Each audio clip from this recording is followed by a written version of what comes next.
is 9 News Illawarra with Vanessa O'Hanlon. Good evening, and it's a warm welcome to our Illawarra viewers who are tuning in for the first time tonight. We begin tonight with a bushfire emergency which has devastated many areas around New South Wales.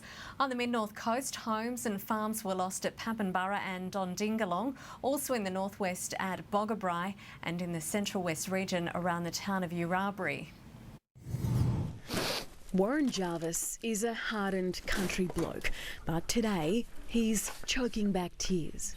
Mass murderer Robert Z will spend the rest of his days behind bars after being given 5 life sentences for killing 5 members of Sydney's Lynn family in 2009.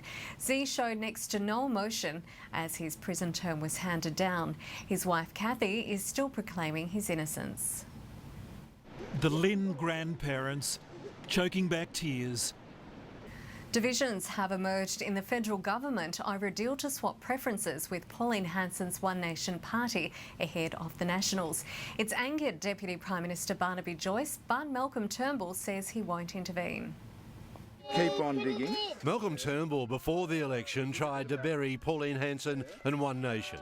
There's been another ram raid in the Illawarra with bandits targeting a local RSL club. The bandits smashed through glass doors, leaving plenty of damage, but left behind what they were after. Monday morning got off to a shocking start for Sean Tobin. The Mayor of Wollongong believes the planned council merger with Shell Harbour won't go ahead. The New South Wales government is expected to detail its policy on forced amalgamations tomorrow, but councils fighting mergers in courts such as Wollongong are likely to stand alone irrespective of what's announced. Now, I think that the merger proposal could be called off and we can just get on with the business of looking after the people of Wollongong. Discussions of the planned merger have been dragging out since 2015. Not enough parking can cause frustrations anywhere, but in Canberra, it's led to a huge sports arena being closed. Now the lengthy shutdown has become a big political issue, with the ACT opposition going on the attack. It's big, bright, and for the past 9 months, it's been empty. A volunteer lifesaver has had an incredibly close encounter with a shark on the New South Wales south coast. He was on board a jet ski and was able to carefully guide it away from a popular swimming spot. A 3-metre-long predator lurks in the mouth of the Minamara River. In the last 30 minutes, Australia's wonder racehorse Winx has done it again, extending her winning run to 14 straight victories, equally the record of the legendary Farlap. To Neil Breen now, who's live at Randwick. Very exciting news now. Neil, how did it all happen? Oh, Vanessa, it was amazing to watch. It's a Monday afternoon, of course, a work day. More than 6,000 people turned up to see Winx resume her racing career after a spell. Her last start was in the Cox Plate last October. So there you go, Vanessa. She was absolutely amazing. She'll race again here at Randwick on Saturday week in the Chipping Norton Stakes, and it's on to the George Ryder at Rose Hill before racing in the Queen Elizabeth Stakes during the championships, Vanessa. Another amazing win. Thank you, Neil. Rugby League will farewell the Anzac Test this year at Canberra Stadium. The ACT government has secured a deal to host Australia and New Zealand in May, with some Raiders players hoping to be in the mix in front of a home crowd. The Kangaroos and Kiwis going head-to-head at Canberra Stadium has been locked in. The Mayor of Wollongong is urging members of the public to stop illegally parking in disabled parking spaces around shopping areas in the Illawarra. 9,000 people currently hold a mobility parking scheme permit in the region. About 2,000 permits were revoked last year. Make sure that you have a legitimate permit. It goes with the person that has the disability, not with the vehicle. Locals who illegally park in the allocated wheelchair-marked spaces will face fines of up to $650. Coming up in the news ahead, radio host Alan Jones back behind the mic. Hollywood's finest braved the London cold for the BAFTAs, and it's back to school for the Dragons.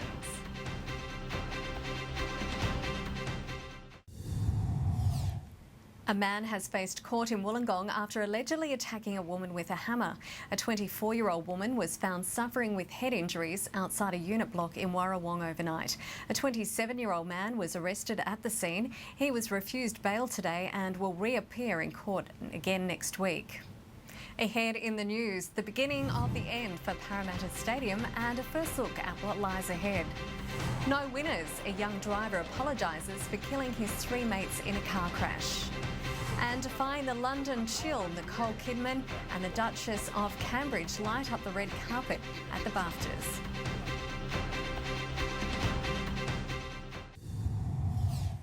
The former partner of Parramatta Rugby League star Semi Radradra has told a court how he pushed her into a wall, leaving her unconscious. The player is charged with 2 counts of common assault. He's pleaded not guilty. Mike Lorigan is next with Sport. And Mike, the Dragons are fired up. They certainly don't like being written off, Vanessa. Coming up, Dragons recruit Cameron McInnes seeing red and tells the critics where to go ahead of the Charity Shield. And who will fill the void left by injured Raiders captain Jared Croker?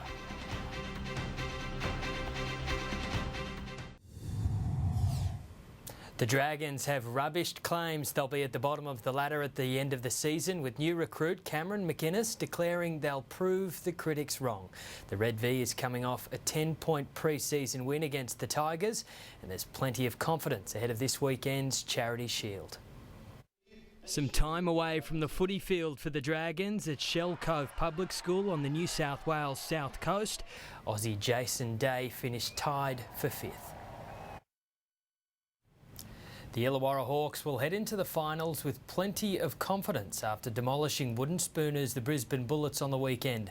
The Illawarra is looking for its 2nd NBL championship, their first coming 16 years ago in 2001. Relaxed and reserved, the Hawks winding down at training today after taking flight during Saturday night's must-win against the Brisbane Bullets. Now that's it for sport tonight. Coming up after the break, Gavin Morris has all your local weather details.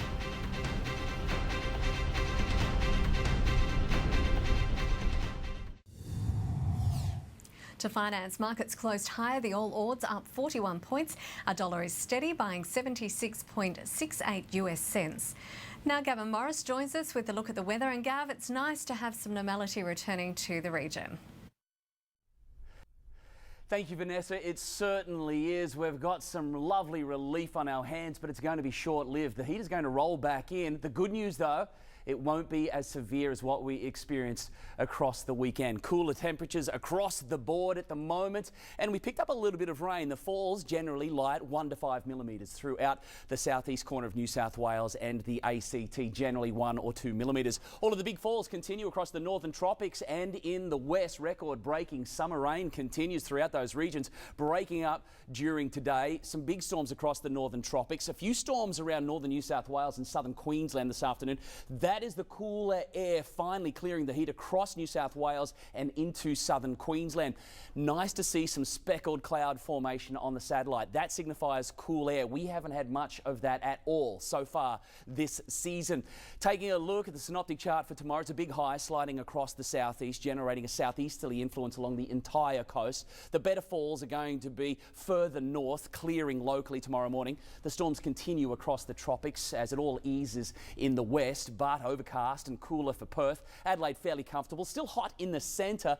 Very cool right throughout the southeast, and for Sydney enjoying some relief as well. And Brisbane also expected to remain in the 20s for tomorrow. On the thermoscale and the forecast winds, the southerlies bending around to the southeast, and that's forced back that big pool of heat. Good news, you can see cooling down nicely again tomorrow night across the Alpine districts and the tablelands and the coast as well. Now we're going to see some morning drizzle patches and showers, all of that mostly clearing, burning off to the north. This is mostly cumulus cloud formation further south, so it is going to be predominantly fine right throughout the Alpine areas, over the Monero, the tablelands, along the coast. Temperatures only in the low to mid-20s, partly cloudy skies, all fine off to the south coast. All of that shower activity is for the morning session burning off. Locally throughout the ACT, a much cooler night on the way, down to about 12 degrees, looking fairly comfortable, maxing out in the high 20s. Some big waves are on the way for board riders tomorrow. It is going to be chunky, some strong wind warnings still in place, up to 3 metres. Southern point breaks for surfers, taking that on.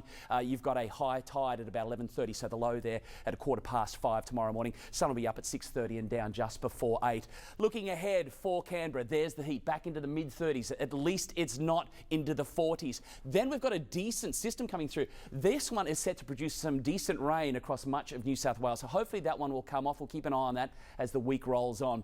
Similar forecast for the tablelands, heating up and the change comes through, which could affect the weekend forecast along the coast. Cooler southeasterly winds heating up, sun's out in full force on Thursday and Friday, and then the change pushing through for the up and coming weekend. Nice and cool for the south coast as well, but back up and over 30 degrees in the coming days. So enjoy the cooler conditions because there is some heat set to return across the region in the coming days.